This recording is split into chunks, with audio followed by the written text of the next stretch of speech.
Hello everyone, स्वागत है आप सभी का लोकवाणी पाठशाला में। आज की क्लास में हम जो क्वेश्चन करने वाले हैं बेसिकली ये फॉर्मूला बेस्ड क्वेश्चन होते हैं। लेकिन आज आपकी इस क्लास में मैं इन सभी क्वेश्चन को आपको बिना किसी फॉर्मूले के और केवल वेन डायग्राम के कॉन्सेप्ट से कराने वाला हूँ। तो चलिए जरा समझते हैं कि हमें क्वेश्चन के अंदर वेन डायग्राम को कैसे बनाना है और हमें कितने वेन डायग्राम क्वेश्चन के अंदर बनाने हैं। तो ये सब बातें हमें पता लगेंगी क्वेश्चन को पढ़ने के बाद। तो एक बार क्वेश्चन पढ़ लेते हैं। कक्षा 10 की परीक्षा में 60% विद्यार्थी अंग्रेजी में, 70% विद्यार्थी हिंदी में पास हुए, जबकि 50% विद्यार्थी दोनों विषय में पास हुए। तब कुल कितने प्रतिशत विद्यार्थी पास हुए? तो देखिए, जब आप वेन डायग्राम को बनाएंगे तो बेसिकली आपको क्या करना है, आपको केवल ये बात नोट करनी है कि आपको क्वेश्चन के अंदर कितने सब्जेक्ट दिए गए हैं। जैसे आप देख सकते हैं कि आपको इस क्वेश्चन के अंदर कितने सब्जेक्ट मिले हैं, तो आपको 2 सब्जेक्ट मिले हैं। तो आप कह सकते हैं कि मुझे कितने वेन डायग्राम बनाने हैं, तो आप बोल सकते हैं बड़े आराम से कि मुझे 2 वेन डायग्राम बनाने हैं, एक अंग्रेजी यानी इंग्लिश को लेकर और एक हिंदी को लेकर। ठीक है। और जब आप ये वाली लाइन पढ़ते हैं, आपने पढ़ा 50% विद्यार्थी दोनों विषय में पास हुए। तो दोनों विषय का मतलब क्या है कि हमें एक कॉमन वैल्यू को भी रिप्रेजेंट करना है, जो इन्हीं 2 वेन डायग्राम की कॉमन वैल्यू है। भाई ये जो 50% विद्यार्थी हैं, दोनों विषय आपके कौन कौन से हैं, एक अंग्रेजी है, एक हिंदी है। तो ये जो 50% विद्यार्थी हैं, ये ऐसे हैं जो दोनों विषय में पास हुए। तो हमें क्या करना है, हमें इस वेन डायग्राम को एक दूसरे से कनेक्ट कर देना है। और जब हम इसको एक दूसरे से कनेक्ट करेंगे तो ये जो वैल्यू निकल के आती है, ये क्या आती है, ये कॉमन वैल्यू आती है। ठीक है। और ये किस बात को रिप्रेजेंट करती है, ये इसी बात को रिप्रेजेंट करती है, ये जो 50% लिखा हुआ है, यानी ये पार्ट क्या है, ये 50% पार्ट है। कब? जब आपके 50% विद्यार्थी दोनों विषय में पास हुए हैं। इतनी बात आपको समझ में आ गई कि आपका वेन डायग्राम कैसे क्रिएट होगा। अब बात आती है कि हम क्वेश्चन के आंसर तक यानी सॉल्यूशन तक कैसे पहुंचेंगे। ठीक है। तो आपको इन वेन डायग्राम वाले क्वेश्चन को करने के लिए एक जो बात मैं आपको बताने जा रहा हूं, इसको आपको हर क्वेश्चन के अंदर याद रखना है। अगर आपको ये बात याद रह गई तो आपको इन क्वेश्चन को करने में कोई भी दिक्कत नहीं आएगी। और वो बात क्या है, वो बात ये है कि जब भी आप क्वेश्चन को करते वक्त वेन डायग्राम बनाएंगे तो आपको केवल इतना याद रखना है कि जो आपका वेन डायग्राम है वो हमेशा कॉमन वैल्यू को लेकर बनेगा। क्या कहा मैंने कि जो आपका वेन डायग्राम है वो हमेशा कॉमन वैल्यू को लेकर बनेगा, यानी जो भी आपके क्वेश्चन में कॉमन वैल्यू होगी उसी के बिहाफ पर, उसी के आधार पर आप अपना वेन डायग्राम बनाएंगे। अब बात आती है कि ये कॉमन वैल्यू क्या है, तो जिसका मैंने अभी जिक्र करा। आप अपने क्वेश्चन के अंदर ये देखेंगे कि जो मुझे 50% विद्यार्थी दिए गए और जो दोनों विषय में क्या हुए हैं, पास हुए हैं, ये है वो वर्ड। तो आपको ये देखना है कि आपको क्वेश्चन के अंदर अगर पास दिया गया है कि ये जो दोनों वाली वैल्यू है ये पास वाली है, तो आप अपने पूरे वेन डायग्राम को पास पर बेस्ड बनाएंगे। और अगर मैं यहाँ पर फेल लिख देता हूँ कि ये दोनों सब्जेक्ट में विद्यार्थी फेल हुए हैं, तब आपका वेन डायग्राम कैसा बनेगा, तब आपका पूरा वेन डायग्राम फेल पर बेस्ड बनेगा, फेल पर आधारित बनेगा। अब ये बनाना कैसे है, तो जरा इसको समझते हैं। इतना काम आपने कर लिया था कि आपने एक वेन डायग्राम किसका बनाया, इंग्लिश का, एक वेन डायग्राम आपने किसका बनाया, हिंदी का, और ये आपने क्या कर दिया, ये आपने इसके अंदर कॉमन वैल्यू को रख दिया। तो अब जरा क्वेश्चन पे चलते हैं। तो लिखा है, देखिए आप चाहे तो पहले यहाँ पर कॉमन वैल्यू को रिप्रेजेंट कर सकते हैं, वो कितनी है, वो 50% है। ठीक है। अब जरा क्वेश्चन पढ़िए। लिखा है कक्षा 10 की परीक्षा में 60% विद्यार्थी अंग्रेजी में पास हुए। तो भाई ये जो आपका वेन डायग्राम है, यहां से लेके यहां तक ये पूरा वेन डायग्राम ये किसको रिप्रेजेंट कर रहा है, तो आप बोलेंगे कि वो इंग्लिश को रिप्रेजेंट कर रहा है। और इंग्लिश यानी अंग्रेजी में कितने बच्चे पास हुए, 60%। तो आप देख सकते हैं कि 60 में से 50% तो पहले ही इसके अंदर आ रहा है। भाई तभी तो ये कॉमन है, क्योंकि ये जो 50 वाली वैल्यू है वो पहले से ही इसके अंदर है, वो इसके अंदर भी है और वो इसके अंदर भी है। तो अगर 50 यहाँ पहले से हैं और आपको टोटल कितने दिखाने हैं, 60, तो 60 में से 50 पहले से हैं, तो यहाँ पर कितने बच गए, तो आप बोलेंगे यहाँ पर बच गए 10। इतनी बात आपको समझ में आई। इसी तरह से आप हिंदी वाले सब्जेक्ट पे आ जाइए। हिंदी में आपको कितना पता लगा कि हिंदी में 70% विद्यार्थी पास हुए। तो भाई ये जो 50 हैं ये इंग्लिश में भी थे और ये हिंदी में भी हैं, क्योंकि ये जो वेन डायग्राम है किसको रिप्रेजेंट कर रहा है, हिंदी को। तो ये 50 हिंदी में भी हैं। टोटल हिंदी में कितने हुए, 70। 70 में से आप 50 कम कर दीजिए तो यहाँ पर कितना बचा, 20%। और जो मैंने आपको अभी बात नोट कराई, आप देख सकते हैं कि ये जो पूरा का पूरा वेन डायग्राम बना वो किसको लेकर बना, वो पास वाले विद्यार्थी को लेकर बना। ठीक है, तो आपको क्वेश्चन करते वक्त केवल और केवल इस बात का ध्यान रखना है कि जो भी आप वेन डायग्राम बनाएंगे वो कॉमन वैल्यू को लेकर बनाएंगे। कॉमन वैल्यू अगर पास वाली है तो आप पूरा वेन डायग्राम पास वाला बनाएं, कॉमन वैल्यू अगर फेल वाली है तो पूरा वेन डायग्राम आप फेल वाला बनाएंगे। फिलहाल इस क्वेश्चन में आपको ज्यादा मेहनत नहीं करनी पड़ी, क्योंकि यहाँ पर भी पास लिखा हुआ था और यहाँ पर भी पास लिखा हुआ था, तो बड़े आराम से आपका वेन डायग्राम बन गया। अब आपको बताना है आंसर। तो पूछा गया है कुल कितने प्रतिशत विद्यार्थी पास हुए। तो भाई जब हमने पूरा वेन डायग्राम ही पास को लेके बनाया है तो हम केवल इन वैल्यू को कैलकुलेट कर लें। तो 10% तो यहाँ से आया, 50% ये कॉमन है, 20% ये है, तो टोटल कितना हो गया, 50 और 20 70 और 10 80। तो आप बोल सकते हैं कि 80% विद्यार्थी क्या हुए हैं, पास हुए हैं। मान के चलिए आपसे क्वेश्चन कह दे कि कितने विद्यार्थी, कितने प्रतिशत विद्यार्थी फेल हुए, तब आप क्या करेंगे, भाई 80% अगर पास हुए तो हमें पता है कि परसेंटेज की जो रियल वैल्यू होती है, जो वास्तविक मान होता है वो कितना होता है, 100। तो अगर 100 यानी 100 में से 80% पास हो गए तो आप बड़े आराम से बता देंगे कि फेल कितने हुए, तो 20% फेल हुए। तो ये आपका पहले क्वेश्चन का आंसर आया। आई होप कि आपको कॉन्सेप्ट थोड़ा तो समझ में आया होगा, और जब मैं आपको अगला क्वेश्चन कराऊंगा तो भी आपको और बेहतर समझ में आएगा। ठीक है,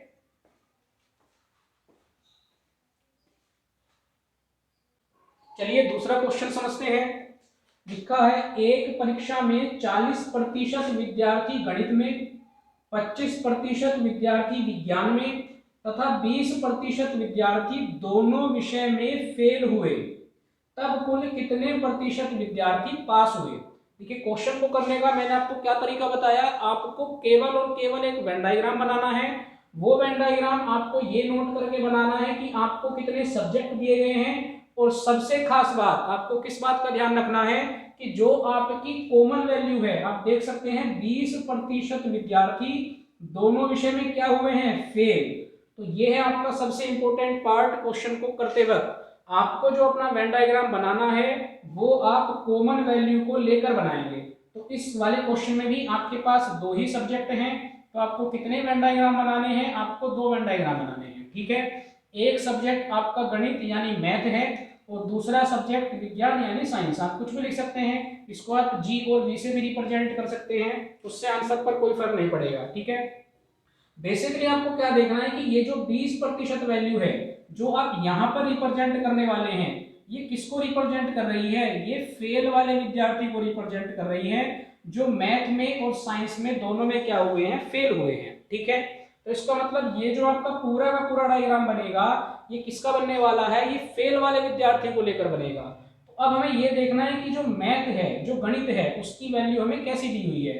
तो कहा गया है कि 40% विद्यार्थी गणित में, 25% विद्यार्थी विज्ञान में, और जो ये पूरा का पूरा क्वेश्चन है आगे कहा गया है 20% विद्यार्थी दोनों विषय में फेल हुए। यानी जो जो भी आपको वैल्यू दी गई है वो सारी फेल वाली वैल्यू दी गई हैं। तो फिर से आपके लिए आसान बन गया क्वेश्चन को करना, क्योंकि पहले वाले क्वेश्चन में सारी वैल्यू पास की थी, इस वाले क्वेश्चन में सारी वैल्यू कैसी है, फेल वाली है। तो आप बड़े आराम से वेन डायग्राम बनाएंगे, लेकिन आपको इस बात का ध्यान रखना है कि ये जो पूरा का पूरा वेन डायग्राम है ये वाला, ये किसको रिप्रेजेंट कर रहा है, ये मैथ को रिप्रेजेंट कर रहा है। तो मैथ में 20% तो यहाँ पहले से हैं, कुल मैथ में कितने फेल हुए, 40%। तो 20 यहाँ आ गए, यहाँ कितने बच गए, तो यहाँ 20 बच गए।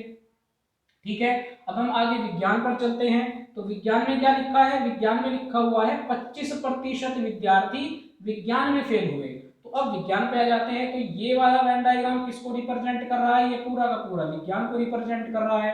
तो भाई 20 यहाँ पहले से हैं, तो 25 में से 20 अगर हम कम कर दे तो यहाँ पर कितना बचेगा, तो यहाँ पर 5 बचेगा। तो आप बड़े आराम से कह सकते हैं कि ये पूरा का पूरा वेन डायग्राम किसको लेके बन गया, फेल वालों को। ठीक है, तो आप यहाँ से बड़े आराम से कैलकुलेट कर सकते हैं कि 45% जो विद्यार्थी हैं वो क्या हुए हैं, वो फेल हुए हैं। ठीक है, आपसे क्वेश्चन क्या पूछा गया है, आपसे क्वेश्चन पूछा गया कितने प्रतिशत विद्यार्थी पास हुए। तो अभी मैं आपको बता के आया कि 100% क्या होती है, परसेंटेज की जो रियल वैल्यू है वो क्या है, वो 100 है। तो अगर 100 कंप्लीट वैल्यू है तो 45 तो हो गए फेल, तो पास वाले कितने बचेंगे, तो आप 100 में से 45 को माइनस कर दीजिए तो कितना बच जाएगा, 55%। और ये होगा आपके क्वेश्चन का आंसर। चलिए अब तीसरा क्वेश्चन समझते हैं।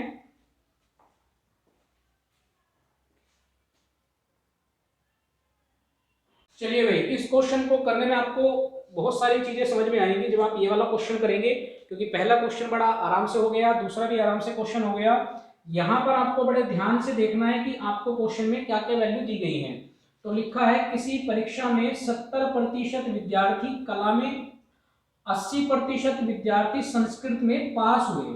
यानी ये जो पहले 70% हैं ये भी पास वाले विद्यार्थी हैं, और जो 80% हैं ये भी पास वाले विद्यार्थी हैं। आगे पढ़िए, यदि 10% विद्यार्थी दोनों विषय में फेल हुए।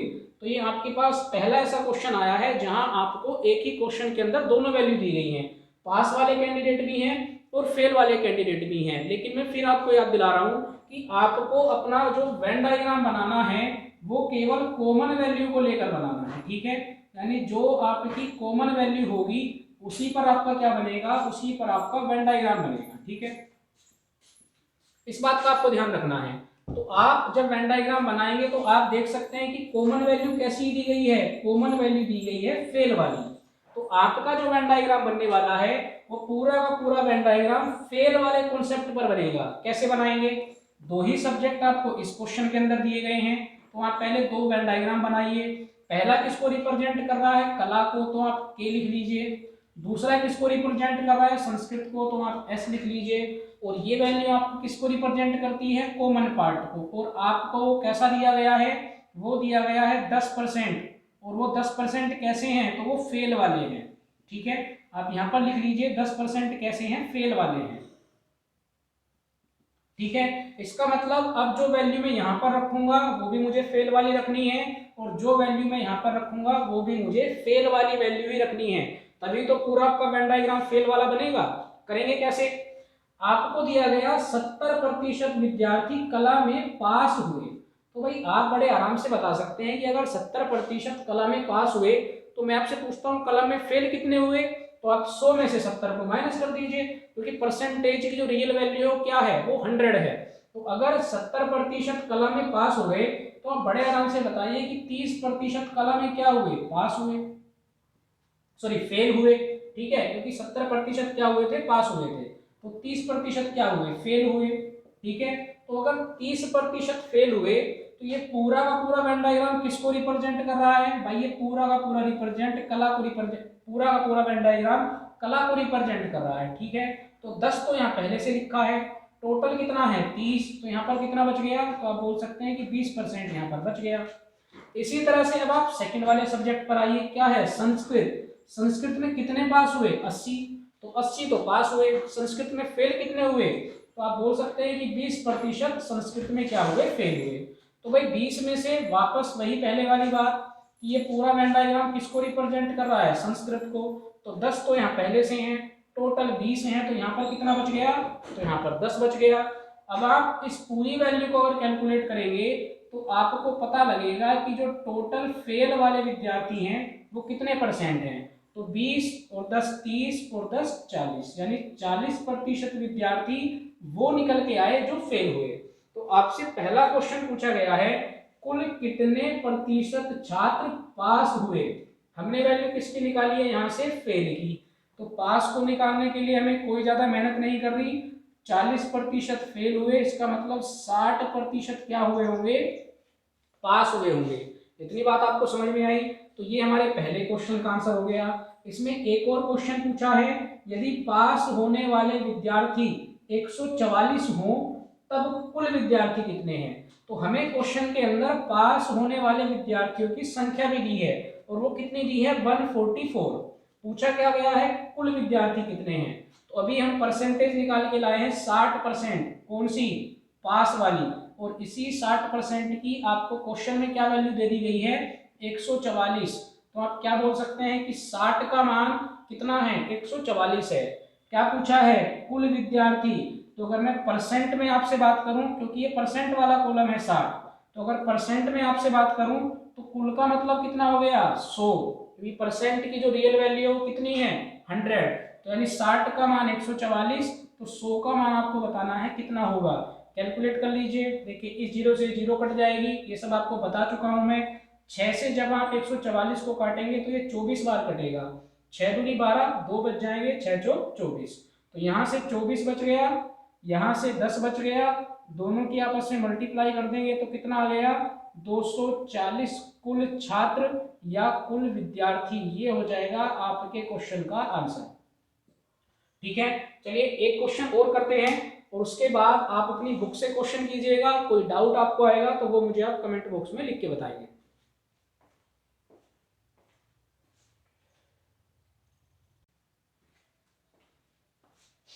चलिए अगला क्वेश्चन देखते हैं, और ये क्वेश्चन आपका एसएससी एफसीआई एग्जाम में पूछा भी गया है। तो चलिए करते हैं क्वेश्चन को।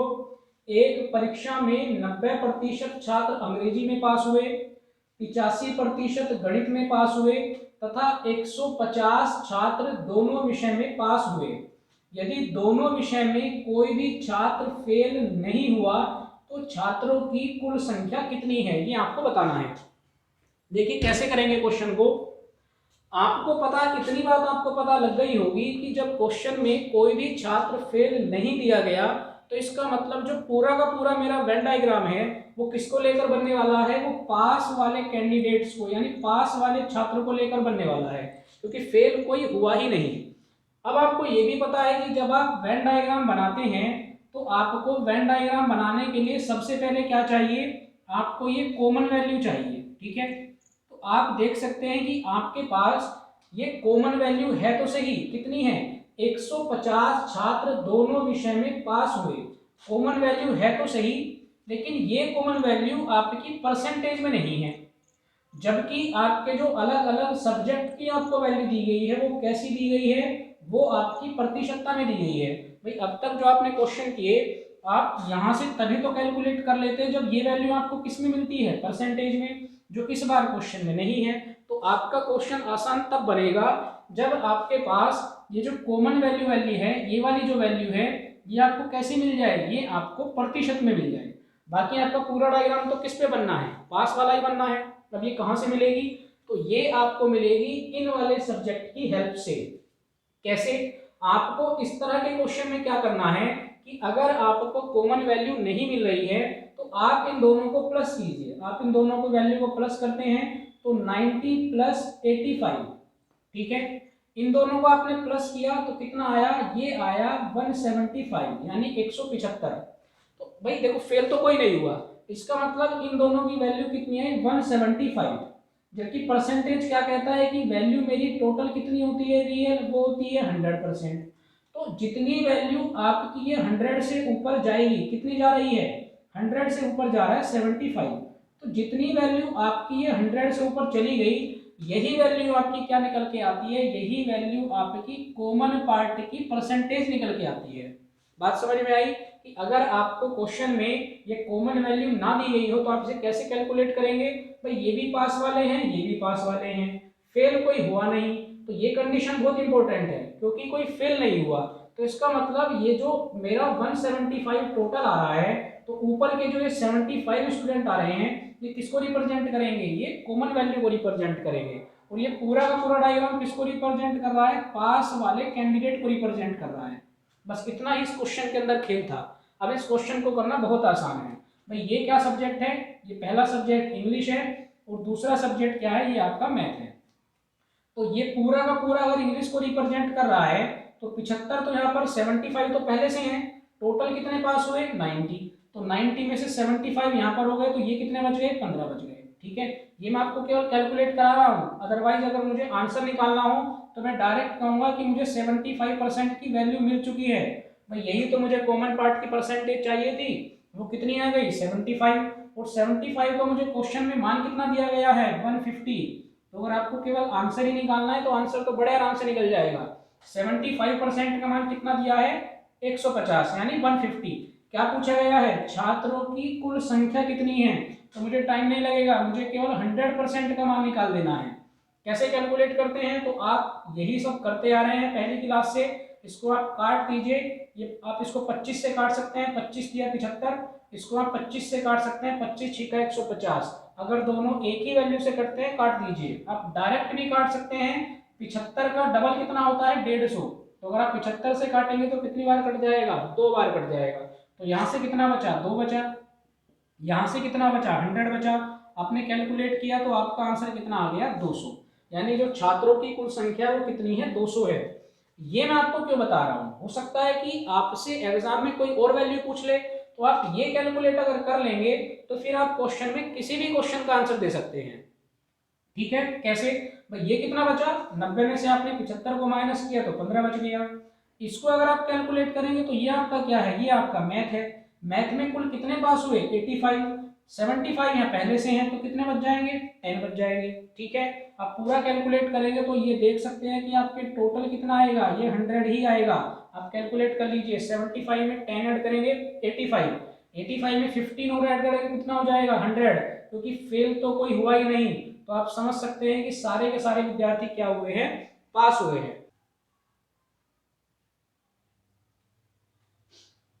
तो चलिए भाई, आज की क्लास भी हमारी कंप्लीट होती है और परसेंटेज के अंदर अब तक मैं आप लोगों को काफ़ी कुछ बता चुका हूं। तो अब आप अपनी बुक से क्वेश्चन करना शुरू कीजिए। कोई भी डाउट आपको आ रहा है तो वो आप मुझे कमेंट बॉक्स में लिख के बता सकते हैं। अगला चैप्टर मैं आप लोगों के लिए प्रॉफिट लॉस वाला चैप्टर लाने वाला हूं, तो केवल चैप्टर बदलेगा, कॉन्सेप्ट नहीं बदलेंगे। इन्हीं कॉन्सेप्ट से मैं आपको आगे के 2 से 3 चैप्टर अभी और कराऊंगा। ठीक है, तो अब तक अगर आप लोगों ने हमारे चैनल को सब्सक्राइब नहीं किया है तो लोकवाणी पाठशाला हमारे चैनल का नाम है, आप इसको सब्सक्राइब कर लीजिए ताकि आगे आने वाली हर क्लास से आप अपडेट रहें। साथ ही साथ हमारी वीडियो को उन लोगों तक शेयर कीजिए जो गवर्नमेंट जॉब की तैयारी कर रहे हैं, जिनको मैथ में काफ़ी दिक्कतें आ रही हैं। तो अगर आप हमारी क्लास उन तक पहुंचाएंगे तो मैं ऐसी उम्मीद करता हूं कि उन लोगों के जो डाउट हैं वो खत्म होंगे। ठीक है, तो फिलहाल इस वीडियो में इतना ही है। अगला चैप्टर हम प्रॉफिट लॉस शुरू करेंगे, तो जुड़े रहिए हम लोगों से। Thank you.